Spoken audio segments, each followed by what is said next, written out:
یو بچه‌ها خوش اومدید به ویدیو جدید. آقا تو این ویدیو قراره که از 0 تا 100 بازسازی کنیم. لیتس گو. بچه این خونه جدید منو که دیگه میشناسی تو همه ویدیوها. ما تو این خونه جدید یه دونه کلبه هم داشتیم اینجا که تو این کلبه ابزارهای باغ و وسایل‌های جزئی رو گذاشته بودیم و این کلبه متاسفانه 20 سال قدیمیه و آخرین بارم 20 سال پیش بازسازی شده بوده. اگه بخوایم از وضعیت بیرونش نگاه کنیم دیگه همه چیز کاملا مشخصه. مثلا نگاه کنید اینجا بچه‌ها چوبش کاملا خراب شده، پوسیده اصلا. این من واقعا نمیدونم داستانش چی بوده. این پایین کلا رنگش رفته. ما اینجا یه شلنگی داریم که اصلا مرتب نیست و چقدر زشته و اینو مثلا همینجوری چسبوندن به این کلبه و حتی اینم پوسیده شده و یه ذره رنگ شلنگ هم گرفته. اینم از ظاهر بغل کلبه ما که کلا رنگش رفته، کلا پوسیده شده و کلا سرویس شده. مثل اینکه این زیرم یه ذره نم میداده و اومدن که میدونم از این فوما زدن که یه جورایی ضد آب بشه که اینم به نظرم راه حل بسیار مناسبی نبوده. این از فضای پشتش و اینم از فضای بغل کلبه ما. خیلی بی‌نظمه، خیلی کار داره. فکر کنم من قشنگ 2 روز 24 بعد رو این کلبه کار کنم. ولی خب اینجاییم که این کارو انجام بدیم. البته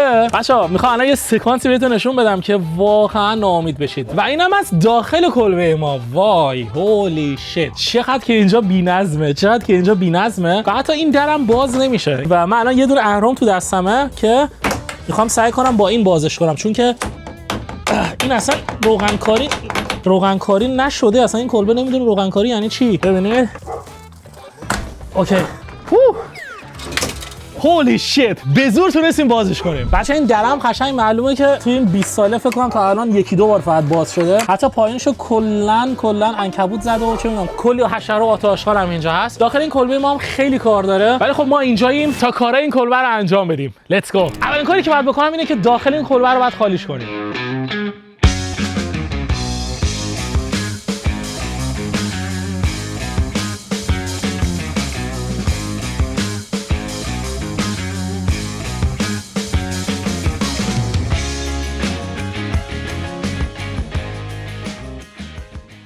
و به بچه‌ها همین الان میشه یه ذره تغییرات احساس کرد. بچه‌ها این بعد از اینه که ما یه ذره این کلبه رو خالیش کردیم و چقدر اینجا جدا شد. باورم نمیشه. اصلا تمام این قسمت پر بود، ولی به نظر من الان خیلی بیشتر جدا شد. ولی هنوز کار ما تمام نشده. برای یه بازسازی خیلی خوب تمام این وسایلی که اینجا میبینید، حتی وسایلی که رو سقف هست، همه رو باید در بیاریم. و یه چیزی که برای من عجیبه اینه که این بالا یه دونه نردبون گذاشتن. چیه؟ what the fuck من نمیفهمم. و توی چراغ اینجا پر از حشره است. البته فکر کنم همش الان دیگه مردن متاسفانه، ولی خب خیلی عجیبه برام. و تمام این ابزاری که اینجا میبینید که مثل این که این بالا هستن، هولی شیت، همه رو ما باید در بیاریم و حتی این ابزار این گوشه ها رو باید در بیاریم. تنها چیزی که در نمیاد دیگه این میزه که اینم قراره با همین کلبه بازسازیش کنیم. این از وقتی که این کلبه همچنان پره.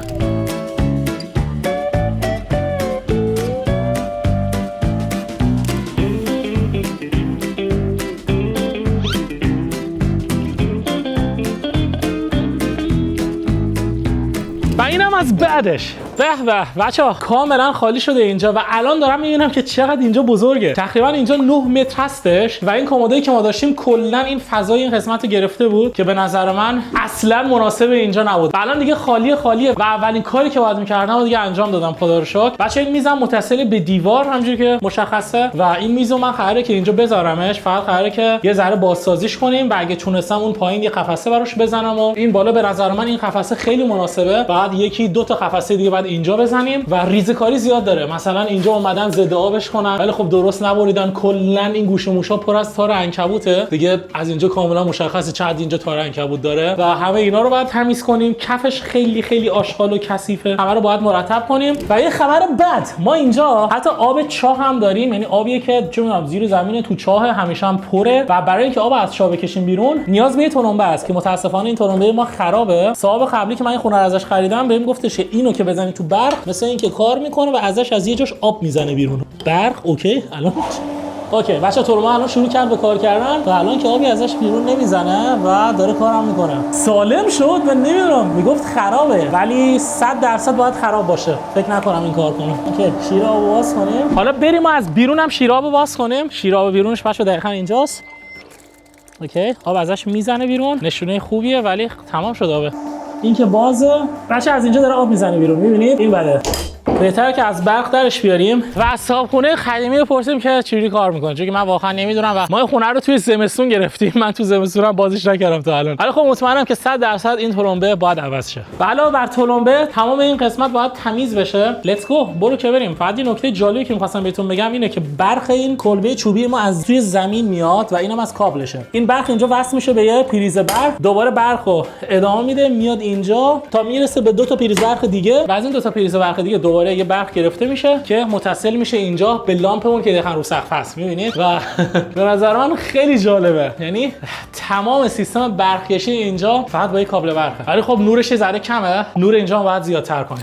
همونجوری که بهتون گفتم بچه‌ها الان زمستونه و هوام یه ذره سرده. منم که با تیشرتم عادت دارم با تیشرت همیشه کار کنم. واسه همین برای اینکه گرمم بشه توی گریل کوچیکی که اینجا داشتیم یه آتیش کوچیک به پا کردیم که متاسفانه آتیش ما خاموش شد. ولی الان دوباره می‌بینیم و روشنش می‌کنیم که گهگاهی من اینجا بیام کنار این وایسم و یه ذره گرمم بشه. خب بچه‌ها الان بعد الیوت بندی کنیم. ما اول از همه داخل اینجا رو می‌تونیم تمیز کنیم و آماده رنگ‌آمیزیش کنیم. از اونجایی که من بیرون این کلبه می‌خوام بازسازی کنم، ایده منم دقیقاً اینه که اینجا یه دونه سایبون بزنیم که چوبامون رو بتونیم این زیر بذاریم و یه ذره چوبامون خشک بمونن. واسه همین به نظر من الان میتونم تمام این چوبام که اینجا هستن همه رو جابجا کنیم به اون قسمت که حالا یا امروز یا فردا همه رو تیکه تیکه کنیم که وقتی که اینجا سایبونمون رو زدیم و انبارشون آماده شد همه رو دوباره بذاریم توی انبار زیر سایبون که خشک بشن و آماده سوختن باشن.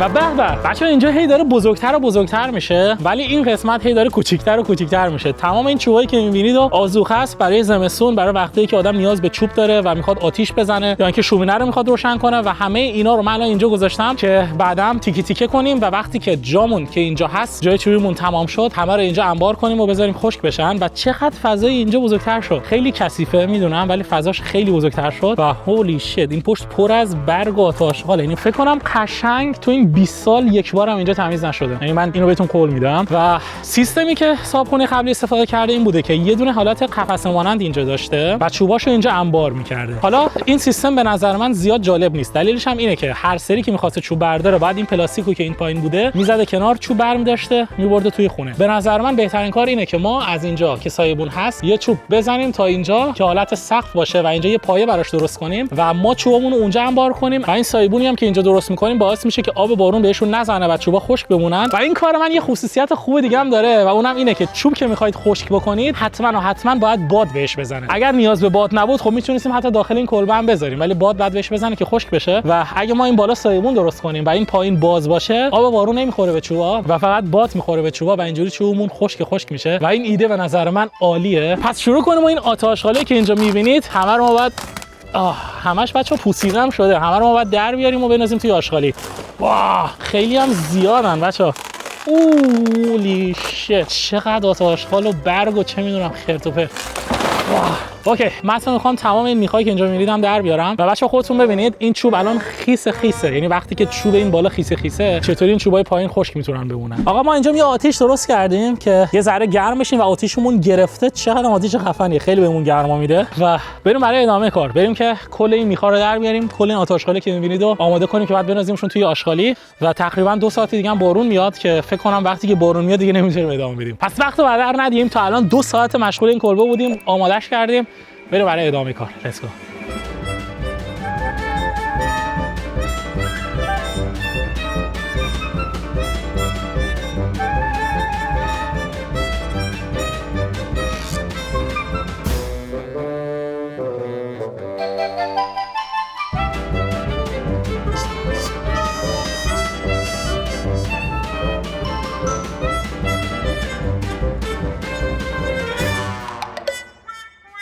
خب بچه‌ها یه 20 دقیقه دیگه هم گذشت و شما مشغول تایم لپس کار کردن و جول کندن من بودید و خودتون ببینید به چقدر تمیزتر شده. یعنی واقعا اون روکش که اینجا بود خیلی چرت بود و شاید باورتون نشه ولی من نزدیک به 20 تا میخو از این بالا در آوردم و این بالا صاف شد. الان بعد منتظر بمونیم که اینا خشک بشه که بعد بریم برای بازسازیشون. ولی زمین اینجام کاملا کثیفه و چه میدونم مثلا این همه این بلوکایی که اینجا گذاشتن هیچ کدوم ما نیاز نداریم، اینو نیاز نداریم. این بلوکا رو اینجا گذاشتن که مثلا این جاچوبی ما نیفته اینور، یعنی مثلا تکون نخوره، در حالی که اینو میشه خیلی راحت پیچ کرد به کلبه. میبینید و اصلا نیازی به بلوک و اینجور چیزا این قسمت نیست و اینجا باید صاف بشه در آینده و تمیز بشه. و این فضایی که پشت سر من دارید میبینید میشه گفت تقریبا 10 متر هستش و فضا خیلی بزرگه. چرا باید بدون استفاده بمونه؟ در آینده خیلی ازش استفاده میکنیم و این اولین استراحتی که من دارم میکنم بچه‌ها. بعد از تقریبا چه می‌دونم 3 ساعت 2 ساعت و نیم 3 ساعت کار کردن یه چایی داریم میخوریم با گل. ببخشید، یه چایی داریم میخوریم با گل.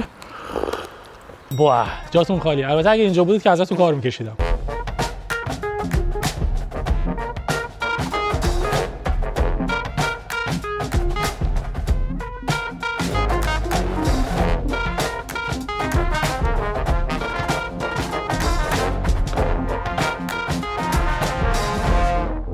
خب بچه هوا داره کم کم تاریک میشه و من این چیزی که اون گوشه کلبه بود و توش چوب انبار میکردن موقتا گذاشتم این گوشه. حدسم میذارم که این گوشه شاید خیلی بهتر باشه که ما بعدم که این سایبون رو اینجام پر کردیم و دیگه به هیچ عنوان آب بارون این زیرو خیس نمیکنه، میتونیم چوبمون رو حتی اینجام انبار کنیم. خیلی راحته و چوبی که اینجا انبار میکنید خیلی راحت میشه در آشپزخونه رو باز کرد. چه میدونم 2 قدم برداشت، چوب برداشت و رفت بالا. برای شومینه استفاده کرد. به نظر من ایده باحالیه ولی خب هنوز مطمئن نیستم. شما نظرتون چیه؟ به نظرتون انبار چوب دوباره این گوشه بزنیم یا اینکه همون گوشه که هست بهتره؟ و وای چقدر اینجا شلوغ شده. خب آقا ما اینجام تمیز کردیم، تمام آتش‌خالا رو بردیم. یعنی چقدر اینجا آشغال بود بچا. یه پلاستیک پر من فقط شاخ و برگ قدیمی و چه می‌دونم له شده جمع کردم و خیلی به نظرم تمیزتر شد. این آتش‌خاله دیگه هم حالا بعداً برمی‌داریم، الان وقتش نیست و تو هوا تاریک نشده. الان ایده من این بود که اینجا رو تمیز کنیم چون که خیلی کثیفه و برای تمیزکاری اینجا اول از بالا باید شروع کنم. تا عنکبوت اینا رو باید بکنیم. ای بابا اینم یادم رفت درونم.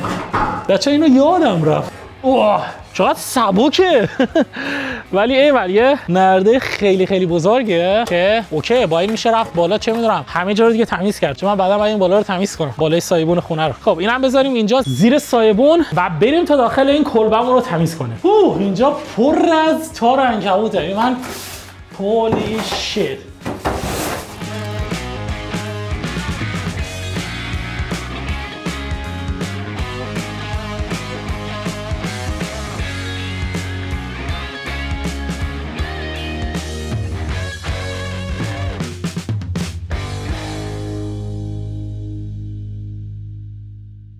خب این از این. حالا بریم سراغ اصل کار.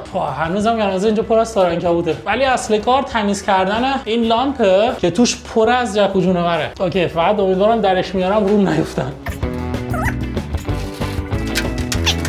اوکی بچه این مخزن حشرات اینجاست. هولی شیت. اینو باید برم خالیش کنم و تمیزش کنم. خب بچه‌ها ما اینجا از عنکبوت تمیزش کردیم و یه چیزی که الان من فهمیدم اینه که لامپ این بالا مهتابیه ولی مهتابی قدیمیه و برقی که مصرف میکنه 36 واته. 36 وات به نظر من واسه یک مهتابی فکر کنم یه ذره زیاد باشه و الان دارم فکرام میکنم که به جای اینکه این مهتابی رو استفاده کنیم مثلا اینو در بیاریم و 2 تا لامپ بزنیم، مثلا یه دونه اینجا، یه لامپ پرنور، یه لامپ پرنور هم اینجا. فکر کنم این ایده خیلی به صرفه‌تر از مهتابی باشه ولی خب این کارو حالا آخر سر هم میشه انجام داد. خب حالا بریم سراغ اصل کار و بچه‌ها قرار نیست که من اینجا رو با یه جاروی دستی بخوام تمیز کنم بلکه به جارو برقی باید تمیز کنیم و واسه اینکه تمام آتش‌خاله که این بین مینام هستن بین موزاییک‌ها همه رو بتونیم در بیاریم. بعضی وقتا ما نیاز به باد داریم که مثلا با فشار باد بتونیم گوش موشا رو تمیز کنیم و واسه همین کارم من این جارو برقی مخصوص دارم که امروز با اون جارو برقی سعی می‌کنیم برای بار اول یه ذره کفو تمیز کنیم و بعدش بعد یه ذره چوبای اینجا رو با دستگاه سمادمون بزنیم یه ذره تمیز کنیم، آماده رنگش بکنیم و بعد دوباره بعد تمیزکاری کنیم و فردا میریم برای رنگش. فردا اینجا رو رنگ بزنیم و قفسه بعد درست کنیم و چه می‌دونم کلی حرکت بزنیم که داخلش تموم بشه، کل وسیله رو بریم داخل و بعدش بریم برای بیرونش. فکر کنم قشنگ 3 روز زمان میبره این کار. خیلی کار سختیه. اصلا خودتون در نظر بگیرید که من امروز این همه چوب و این همه وسیله رو من آوردم اینجا و کلی ریزه‌کاری اینجا انجام دادیم. بچه‌ها اینم از دستگاه چی بهش میگن؟ بچه‌ها هم دستگاه باده، هم دستگاه جارو. جارو، یعنی همین که بادو با فشار بسیار بالا میده به سمت بیرون، همین که بادو به سمت داخل میده و آتش آشغالاتون رو جمع میکنه، دقیقاً مثل جارو برقی. خیلی دستگاه خفن و کاربردیه برای کسایی که گارتن دارن. خب بچه‌ها بریم برای خفن ترین بخش ویدیو امروز، یعنی تمیزکاری این قسمت. من عاشق تمیزکاریم و اینم از دستگاه ما. الان رو حالت باده، یعنی باد میده به سمت بیرون، ولی خب باید تنظیمش کنیم. یه دکمه این بغل داره که این اگه بزنیم الان باد میده به سمت داخل و دقیقاً مثل جارو برقی عمل میکنه.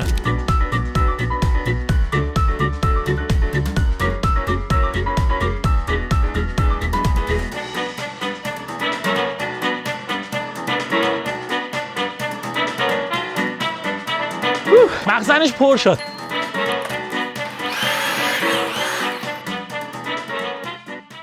و یس تمام. دستام درد گرفت. اوکی بچه‌ها 11 دقیقه دقیقاً طول کشید. کف اینجا رو ذره تمیز کردیم. به صورت 100% تمیز نیستش ولی به نظر من برای شروع کافیه و بعدم حتی قراره که کف اینجام بازسازی کنیم که البته بعد از اینکه ما دیوارا رو رنگ کردیم. شاید هم قبلش مشخص نیست. ولی خب 100% کف اینجام بازسازی می‌کنیم. به نظر من کاملا اوکیه و این چوبا رو الان بعد در بیارم چون که اصلا این چوبا به نظر من اینجا اصلا نیازی نیست. این چوبا رو میتونیم خیلی بهتر ازشون استفاده کنیم و این برای این بالا میتونیم چند تا قفسه خیلی بهتر بزنیم. اوکی بریم درب مطابی رو سوار کنیم. فعلا که چراغ جدید نداریم و یه ذره دیوارا رو سنباده بزنیم، آماده رنگ‌آمیزی کنیم. فردا بریم رنگ بگیریم، 2-3 تا چراغ جدید بگیریم برای داخل و همه کارا رو انجام بدیم. Let's go. اینم از مهتابی. خب اینم از دستگاه سنباده ما. بچه دستگاه سنباده ما خدا رو شکر برقیه که کارمون رو خیلی راحت میکنه و حتی 3 تا باتری اضافه هم داریم. یس خیلی هم قدرتش بالاست و بریم برای سنباده کاری امروز آماده کنیم برای رنگ‌آمیزی. خب اول از همه ما از زشت‌ترین جای این کلبه یعنی از این میز شروع کنیم به بازسازی کردن چون که خیلی چرته، قشنگ رنگش همه جا رفته و معلومه که خیلی استفاده شده. یعنی فکر کنم یکی از سخت‌ترین جاها برای بازسازی همین میزه باشه. البته ما نیاز به ماسک هم داریم ولی خب این دستگاه ما یه دونه فیلتر داره که بیشتر این خرده چوبایی که میزنن بیرون رو میگیره. نیاز به ماسک ذره کمتر میشه ولی خب 100% باید ماسک داشته باشیم که من ماسک ندارم.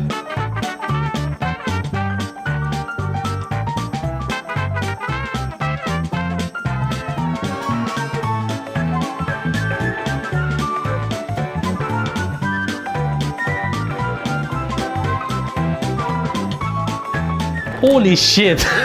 آقا اومدیم از بازسازی میز شروع کنیم و بچه‌ها برای تست یه مقدار اینجا رو ما بازسازی کردیم که چوبش خیلی خوب شد. اصلا الان دیگه به چشم میاد. وای این الان خورده چوب ما ریختیم اینجا و قبلش مثلا اینجوری بود خیلی کثیف بود ولی بعدش اینجوری شد و این بالا رو که به نظرم خیلی خوب زد، خیلی قشنگ شد، خیلی بهتر شد. ولی امروز یک شنبه است و یک شنبه توی اروپا یعنی روز سکوت، یعنی روزی که مردم میرن کلیسا و مثلا درست نیست که بیای سر صدا کنی و این دستگاه خیلی سر صدا داره. الان دارم فکر می‌کنم که اصلا سنباده اینجا بذارم برای فردا چون فردا دوشنبه میشه.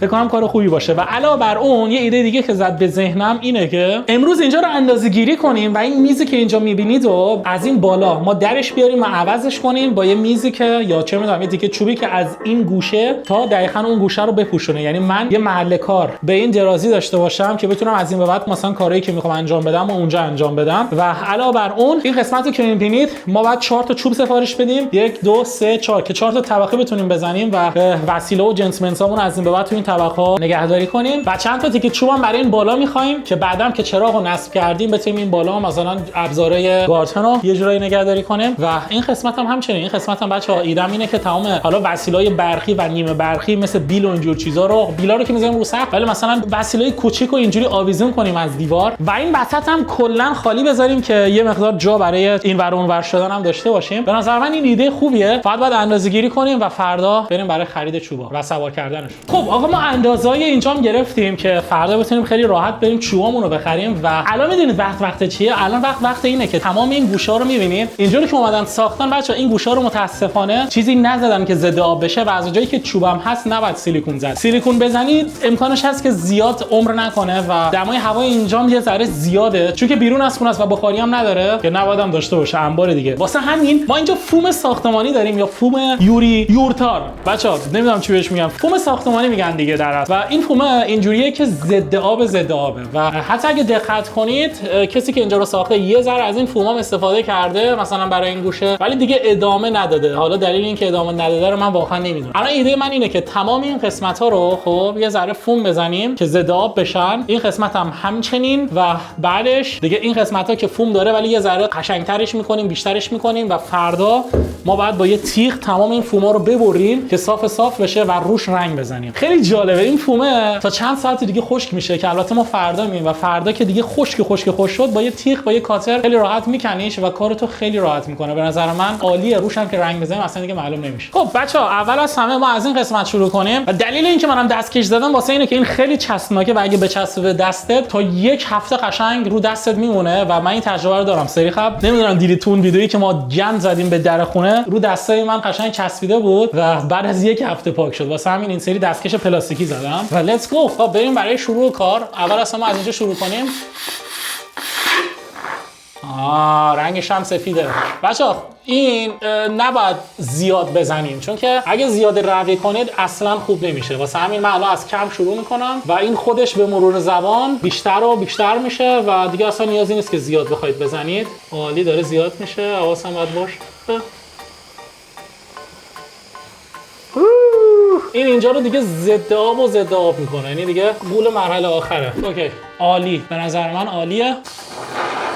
اینجا یه ذره زیاد شد ولی اوکی، میشه فردا همه رو برید. بچه یه ذره این گوشه ها رو بزنیم و این گوشه. الان این قسمت اضافه اومده، مثلا من سری قبل اینو با دست میگرفتم تمیز میکردم، بعدش فهمیدم که دیگه از رو دستم پاک نمیشه. خیلی اینا چقدرن اصلا قشنگ رو دست میمونن تو چند روز.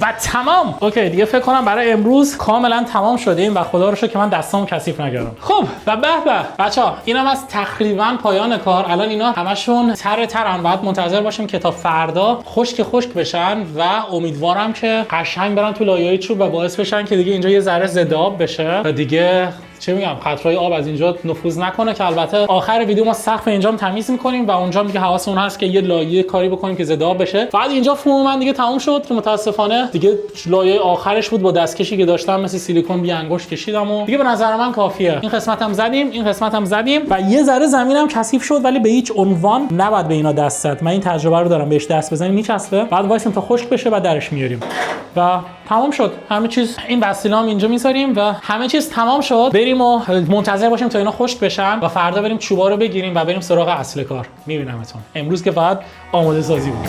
میبینمتون.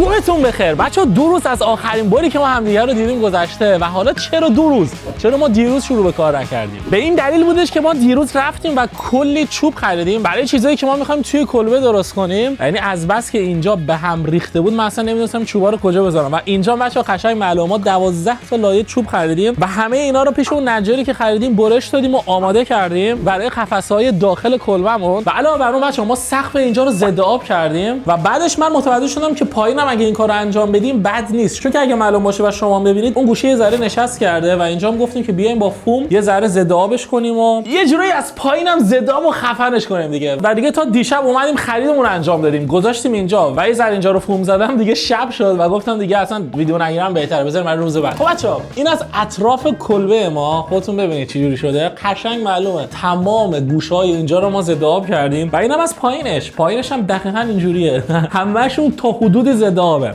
100% ضد آب نیستن ولی تا حدودی ضد آبن که به نظر من کاملا اوکیه. حتی از بیرون هم یه ذره از این فوما زده بیرون و اینجا قشنگ معلومه. این نشونه خیلی خیلی خوبیه. اینم از فوم قبلی است. هولی شت. قبلا که اینجا رو اومدن بسازن این فومه رو زدن مال 20 سال پیشه ولی کلا داغون شده. سلام سیمی. سلام بچه، این سگ همسایه است، من باش دوست شدم. سلام.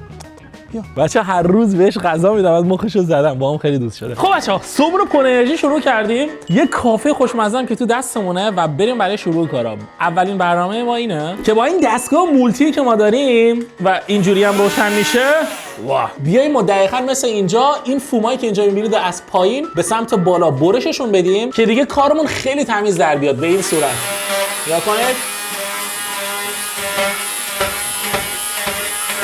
دقیقاً به این صورت و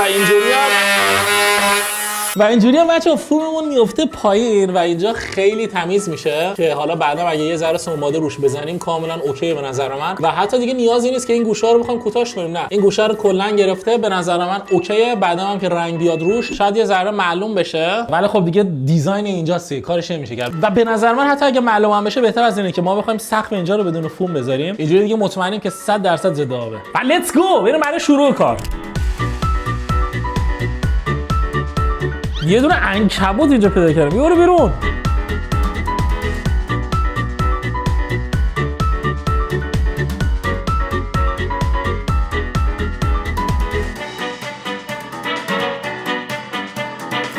بچه‌ها بهترین حالتی که من تونستم این فوما رو در بیارم دقیقاً به همین صورته که ما حتی این بالام که خالی بود و چوبه ذره کوتاه بود و تونستیم با فوم بپوشونیم. این ریزه پیزایی که این بالا هستن همه رو برمی‌داریم، ولی خب تا الان کار به این صورت در اومد که به نظر من اوکیه. فقط این قسمت پر نشد، ولی این قسمت نیازی نیست پر بشه چون که این قسمت از اینجا ادامه داره و بالاش هم چون که ضد آبه امکانی که آب بیاد داخل خیلی کمه. ولی خب تا اینجا رو ادامه دادیم، یعنی از این قسمت ما تا اون قسمت رو زدیم و 11 دقیقه زمان برد. من فکر کنم بخوام کل اینا رو خیلی تمیز در بیارم قشنگ یه 40 دقیقه نیم ساعت دیگه زمان میبره و دستام واقعا خسته شد. دستا همه رو بعد بالا بگیر اینجوری بزنی واقعا خسته میشد و اصلا هم کار آسونی نیست. فکر نکنید که مثلا من با اون دستگاه اینا رو میبرم. بچه من با اون دستگاه لایه این ور رو میبرم، ولی خب اینا از بالام گیرن و اونجا رو بعد با زور بکنی تا درشون بیاری و این یه ذره آدمو خسته میکنه، ولی از پسش برمیاد.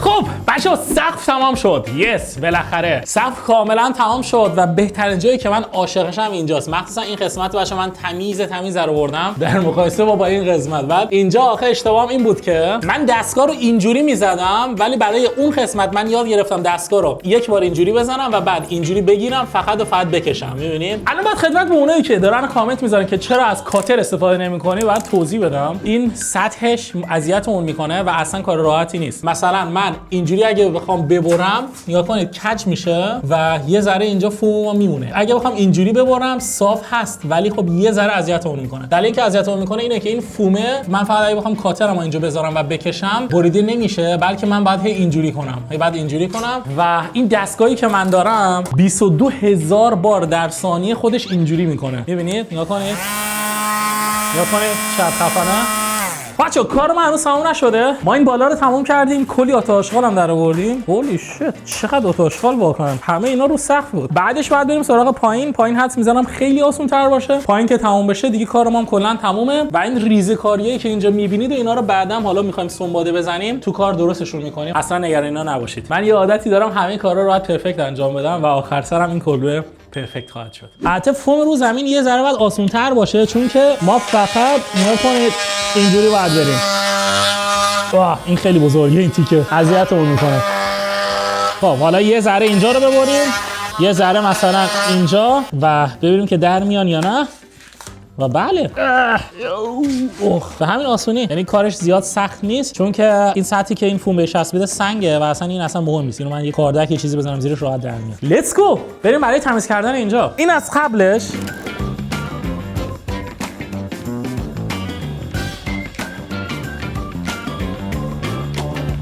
و اینم از بعدش. یس لیتس گو. آقا ما تمام این قسمت ها رو کندیم و کف اینجا رو یه ذره تمیزش کردیم. البته من هنوز راضی نیستم. میدونید چرا؟ چون که هنوز کف اینجا پر از لکه مکه است و بچه‌ای که تا اینجا ویدیو رو دیدید، از الان به بعد ویدیوی اصلی ما شروع میشه، یعنی بازسازی که واقعا به چشمه. تا الان ما داشتیم اشتباهات این کلبه رو میگرفتیم، داشتیم یه ذره میساختیمش، یه ذره اوکیش میکردیم و واسه بازسازی اصلی اولین چیزی که ما نیاز داریم یه دستگاه کارواشه. یس درست دیدید بچه‌ها، یه دستگاه کارواش داریم برند کرشا که این این دستگاه رو بچه‌ها من خریدم ولی هنوز تستش نکردم که کار میکنه یا نه. این دست دوم بود در حد 9 یه جا گیرم اومد و منم خریدمش چون که برای خونه خیلی خیلی نیازه به نظر من. واقعا من نمیدونم که کار میکنه یا نه. الان قراره که امروز برای اولین بار ما تستش بکنیم، بزنیمش به برق. و با این دستگاه کارواش کف اینجا رو تمیز کنیم. تمام این لکه مکایی که اینجا میبینید قراره که به زودی از بین برن و اینجا تمیز بشه. راستی یه نکته بهتون بگم بچه، این دستگاه واقعا خرابه. من اینو یه بار تستش کردم. الان بذارید جلو خودتونم تستش کنم. من تو چت جی پی تی راجع به این خوندم. این دستگاه دکمه روشن خاموش نداره و فکر کنم یه قشنگ معلوم بود. ازش آب میزنه بیرون. نگاه کنید. میره داخل. نگاه کنید بچه‌ها.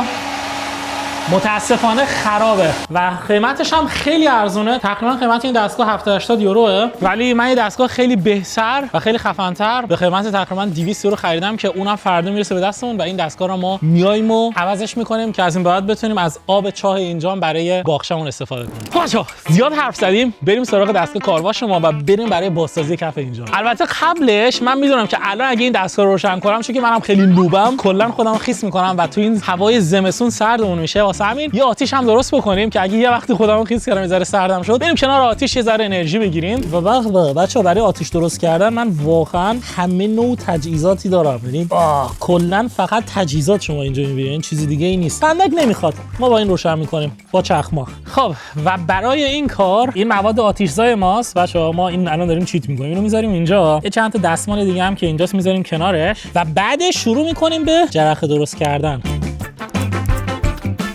اوکی بچه‌ها، ما مواد آتیشزامون یه ذره بعد کوچیکش کنیم، یه چند تا جرقه دیگه بزنیم دیگه. لیتس گو. به همین آسونی تونستیم آتیشمون رو بزنیم. وای چه گرمایی به آدم میده، خیلی خفنه.